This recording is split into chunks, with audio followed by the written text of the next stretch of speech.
Be driving for a while and I need something to do, so I'm going to be learning music theory. I'm just gonna find a good YouTube tutorial about it. That's how I learn a lot of things, is just through YouTube tutorials. Because the thing is, I have been making music. Oh my God, my hair looks like shit. I haven't taken a shower in a couple days. I have been making music for years, probably a majority of my life. I started when I was like 6 writing songs. It was when I was 6 and my dog died is when I wrote my first song. I wrote it on the piano. And so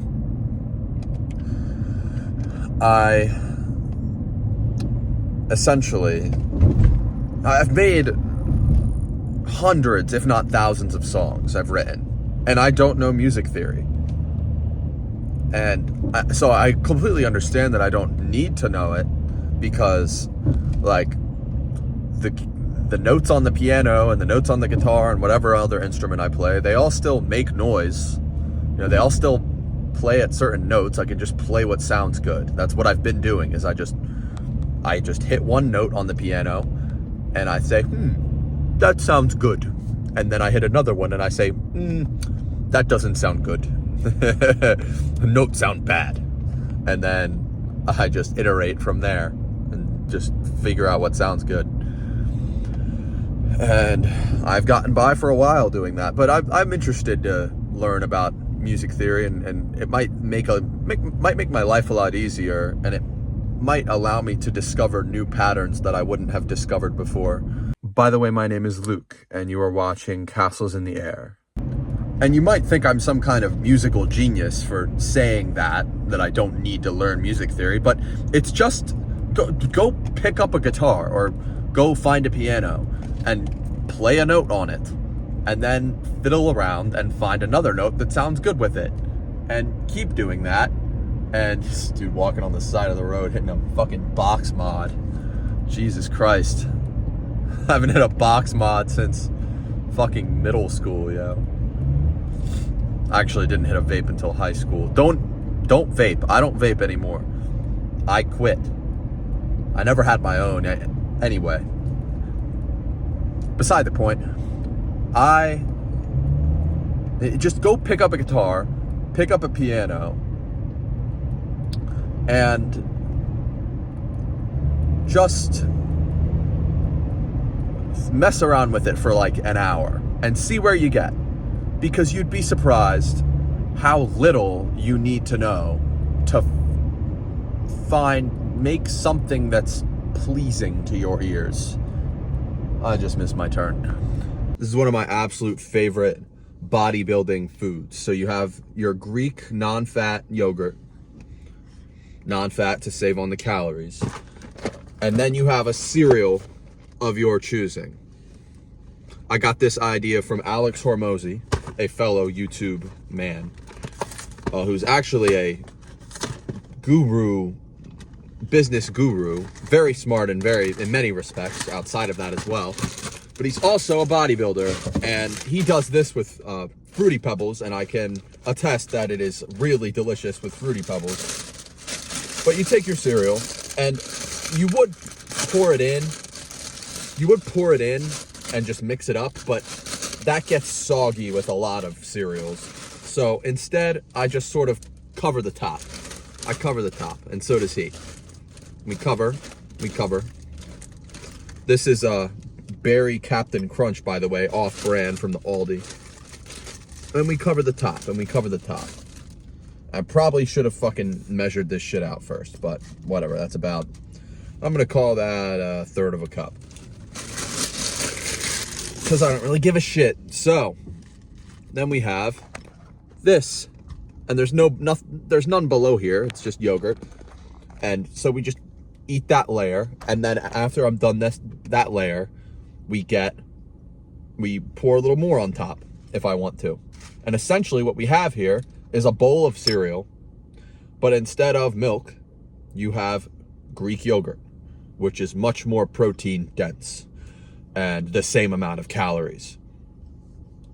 And voila. And instead of fuck ass, boring ass granola, and strawberries, you have your favorite cereal.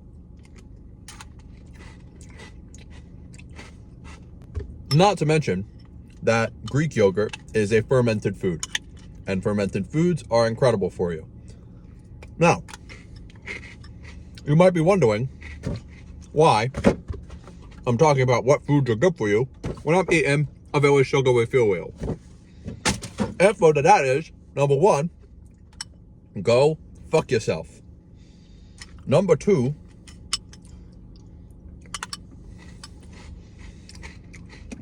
if you balance the amount of calories that you get from processed foods and only make it a small proportion of your calories, it's not that big of a deal if you eat a little bit of processed foods here and there. Get enough servings of vegetables, get enough protein, eat enough omega-3s, get enough fermented foods, eat enough healthy fats.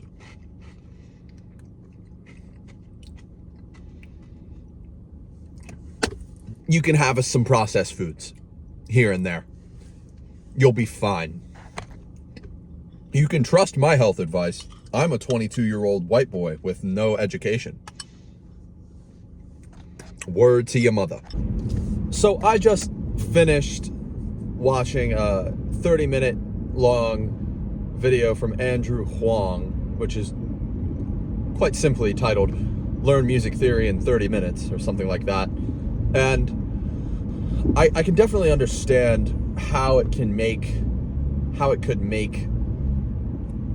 music more accessible to someone who's never made it before.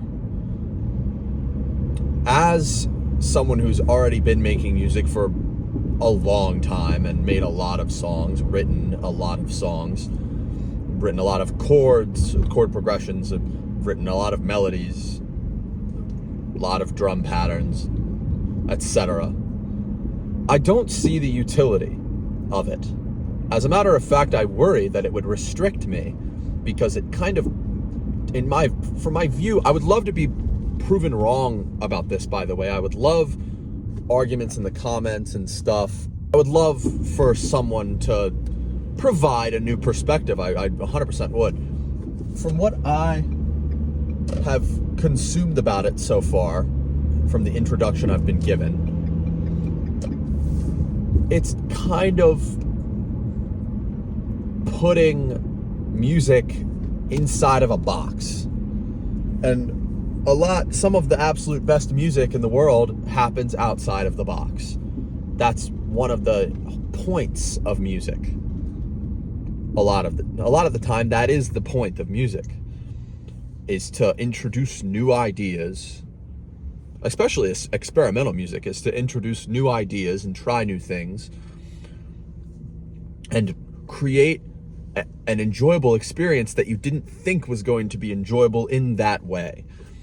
And from all the language and vernacular that I'm hearing and that I heard in that video, I'm being a bit harsh here because you can make music within the confines of music theory, but still think outside of the box in certain ways. You can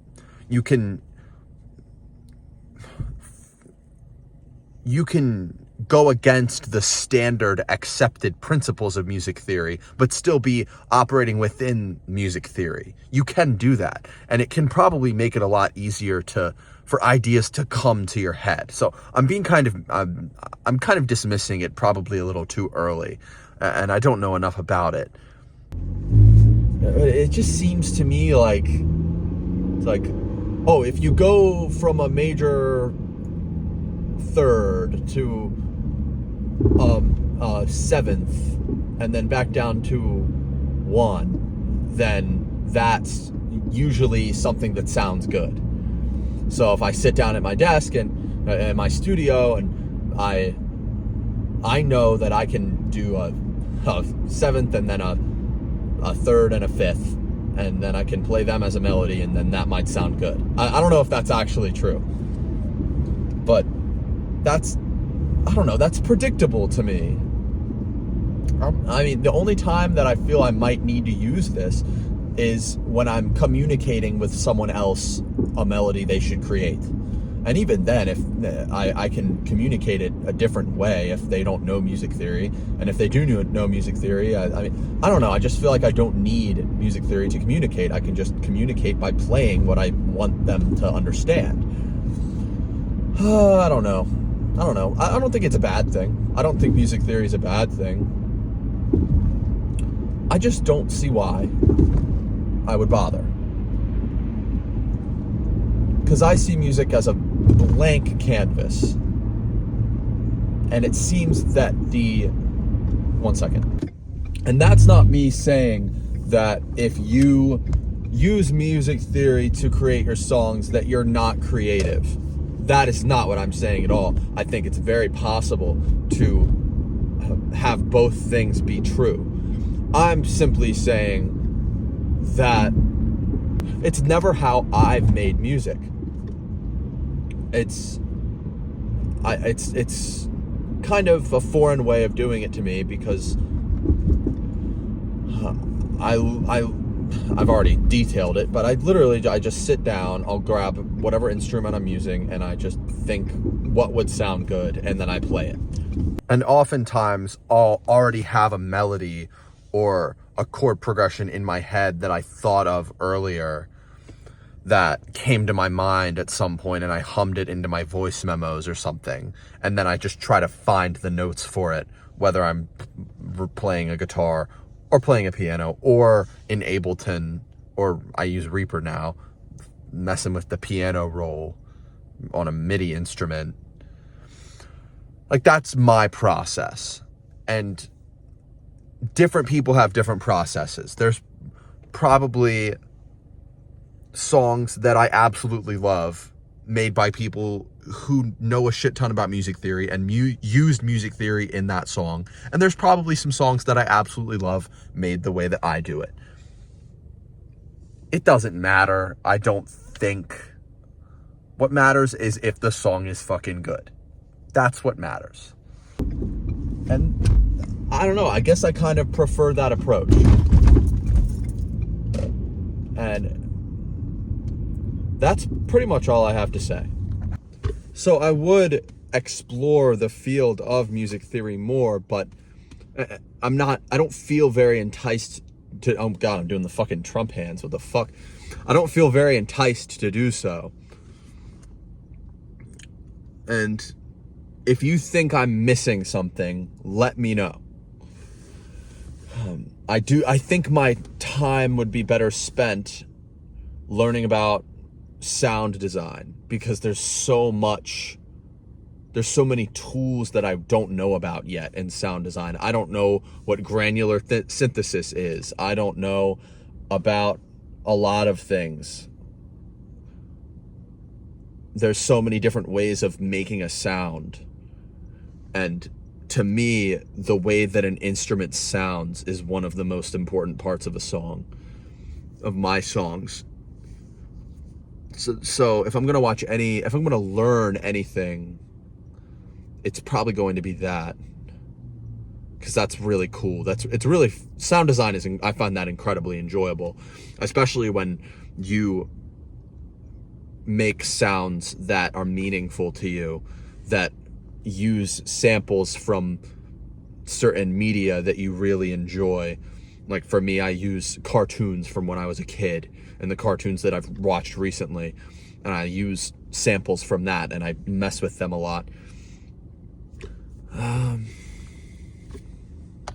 One of my favorite YouTube channels for sound design has got to be Venus Theory. I love Venus Theory's videos. He's the fucking man. He's the best. And I might watch some of his video. Ow. My hair's tangled.